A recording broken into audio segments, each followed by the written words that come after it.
What's up sa inyo mga kaballers? Okay, nandito Mga kaliga, no? Nandito na naman tayo sa isang welcome ulit sa pagtawag episode ng Uncle P Basketball Tutorials.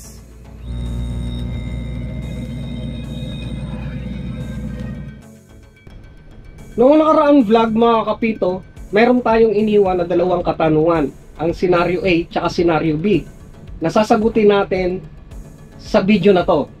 Bago natin sagutin ang katanungan na yan, hayaan nyo munang ipaliwanag ko sa inyo ang kalagayan ng rules and regulations na FIBA. Mga kapito, katulad ng mga nakaraang vlog ko na pinapaliwanag ko sa inyo, ang rules ni FIBA under ng OBR, Official Basketball Rules, ay mayroong 50 articles. At ang 50 articles na yan, yan ang tinatawag na rules. Mga kapito, ang 50 articles ay hinati-hati sa 8 grupo. Okay? Yan ang tinatawag na Rule 1, Rule 2, Rule 3, Rule 4, Rule 5, Rule 6, Rule 7, at Rule 8. At bawat rule na nakapaloob dyan, sa Rule 8 na yan, okay? Sa 8 rule na yan, ay may kanya-kanyang principle. So, bawat isang rule, under ng 50 articles, ay may kanya-kanyang principle. Okay mga kapito? So, sana maliwanag sa inyo yon. Ngayon, dumako tayo sa topic natin. Okay? Ang topic natin ay nakapaloob o nakatuon sa tinatawag na article number 24, dribbling. Okay? Kasi bago natin sagutin ang scenario A and B, nasa ilalim ng article number 24 ang pinag-uusapan natin. Ngayon, ang article number 24 na yan ay nakapaloob yan sa Rule 5, which is ang violation.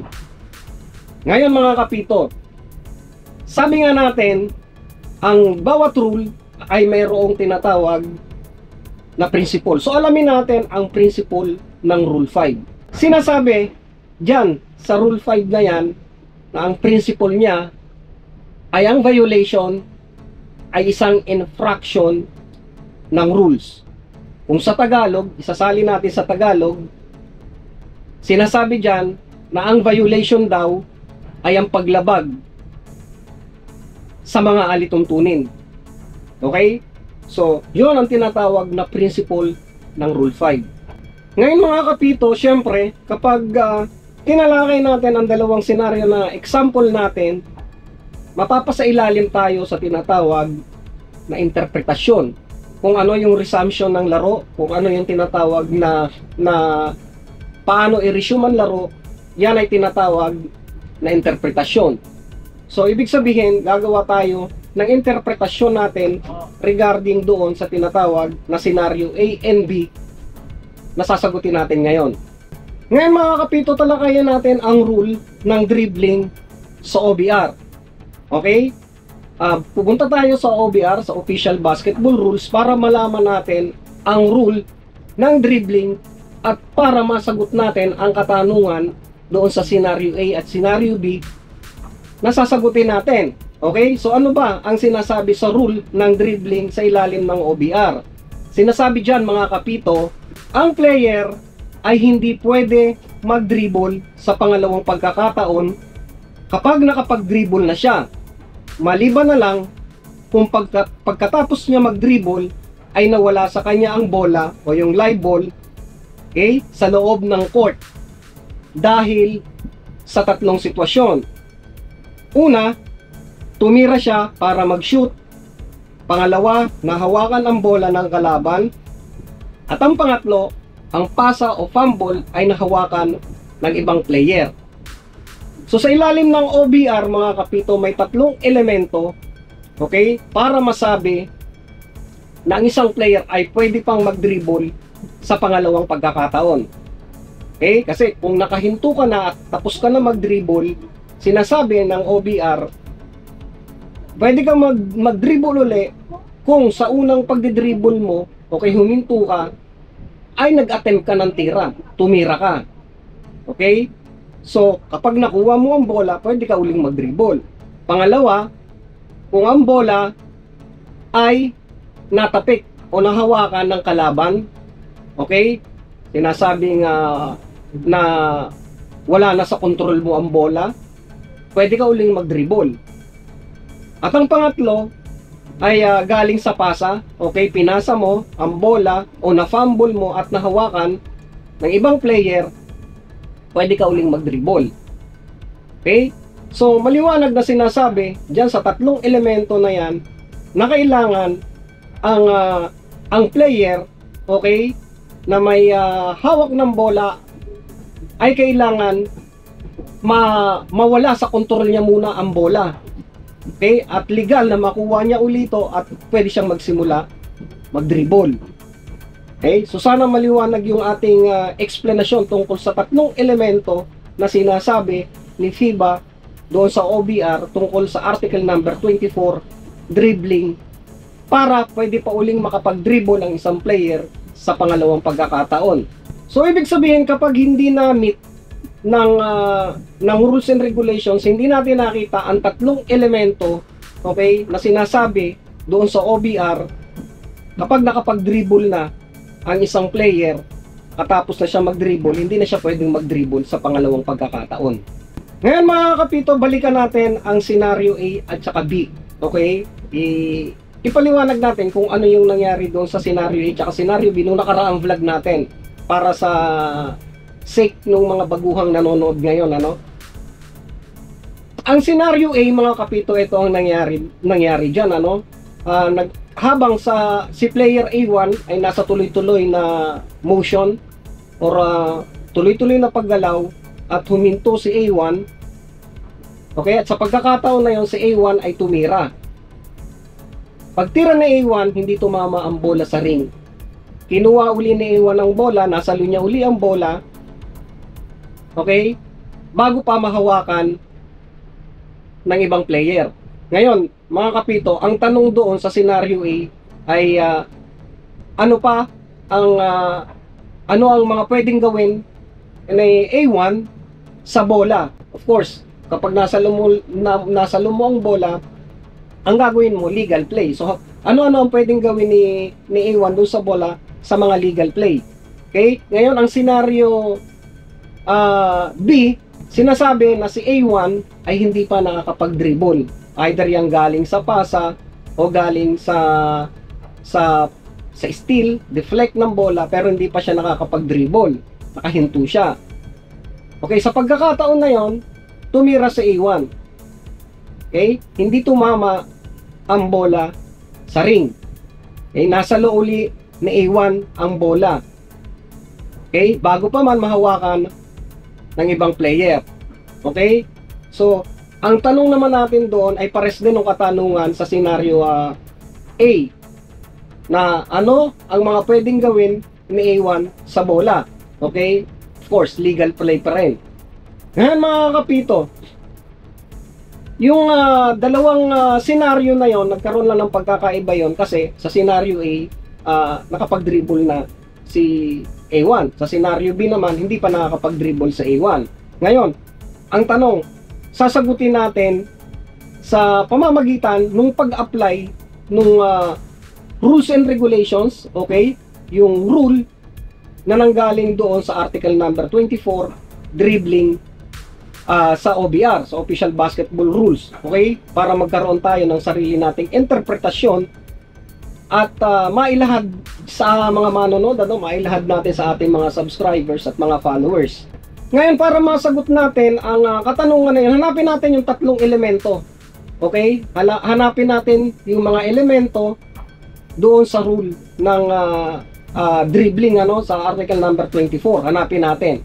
Sa scenario ng A and B, parehas lang na isang elemento lang ang mahanap natin patungkol doon sa article 24, dribbling. Okay? Dahil nga sinasabi ang tatlong elemento na pwede nating makita at makapag-dribble uli si A1 o yung isang player ay kailangan makita natin na tumira siya o nag-attempt siya ng pagbubuslo, di ba? Number 2 element, kailangan matapik ng kalaban ang bola at mawala sa kanyang kontrol at makuha niya uli, pwede pa uli siya mag-dribble. Pangatlong element, kailangan ma-deflect ang bola o galing sa pasa, okay, ma-deflect o mahawakan ng ibang player bago ulit siya makapag-dribble. Sa scenario A and B na binigay natin, isang elemento lang ang nakita natin doon, which is ang tinatawag na si A1, okay, tumira at hindi tumama sa ring. Okay, yun yung element na magsasabi na pasok sa tinatawag na elemento ng take a shot or sinasabi na pagbubuslo.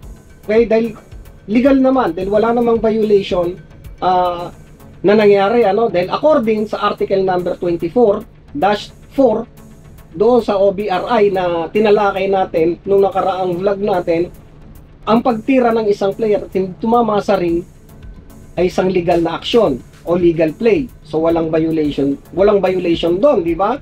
So ngayon mga kapito, yung elemento na yan nakita natin doon sa scenario A and B. Okay mga kapito, na tumira si A1, hindi lang tumama sa ring, nasalo niya uli, pero sinasabi sa rules and regulation na yun ay isang pagbubuslo. Okay, legal na pagbubuslo. Kasi nga, legal yun eh. Hindi naman pumito ang referee. Yun ang rules ngayon. Kapag tumira ka, kumapos, pwede mong kunin ng bola. Yun ang sinasaad ng rules. Ngayon mga kapito, dumako tayo sa interpretasyon natin. Of course, gumawa tayo ng interpretasyon regarding sa aplikasyon ngayon ng rules and regulations na binasa natin. Okay? Sinasabi sa interpretasyon ng dalawang senaryo na yun ay legal play ni A1. Maliwanag naman yun na ang pagsalo ng bola galing sa tira hindi tumama sa ring ay legal play.